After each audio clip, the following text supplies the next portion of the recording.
अजित डोवालजींनी ज्या प्रकारे पहिल्यांदा पोलीस सेवा आणि त्यानंतर आयबीच्या माध्यमातून रॉच्या माध्यमातून त्यांनी केलेलं कार्य आणि विशेषतः 2014 पासून या देशामध्ये माननीय प्रधानमंत्री नरेंद्र मोदीजी यांनी त्यांना आपले राष्ट्रीय सुरक्षा सल्लागार केल्यानंतर देशाच्या सुरक्षिततेचं जे डॉक्ट्रिन होतं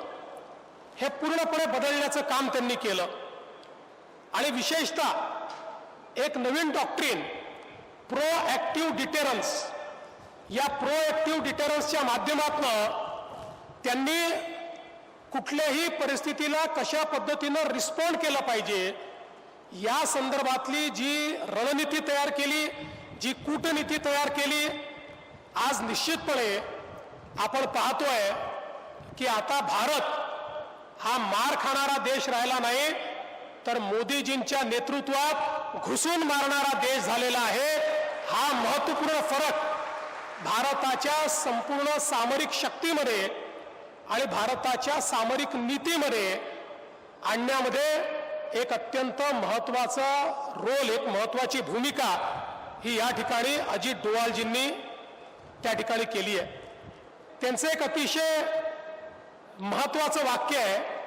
ते असं म्हणतात, there is no silver medal in national security, there is no silver medal in national security, if you win you make history, if you lose you become history. अशा पद्धतीनं अतिशय परखडपणे आपले मत मांडणारे अजित डोवालजी आणि ज्या प्रकारे त्यांनी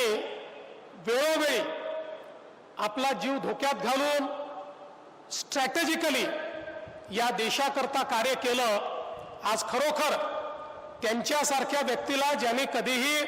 मेडलचा आणि पुरस्काराचा विचार केला नाही अशा व्यक्तीला हा पुरस्कार मिळतोय ही आपल्या सगळ्यांकरता अतिशय आनंदाची गोष्ट आहे।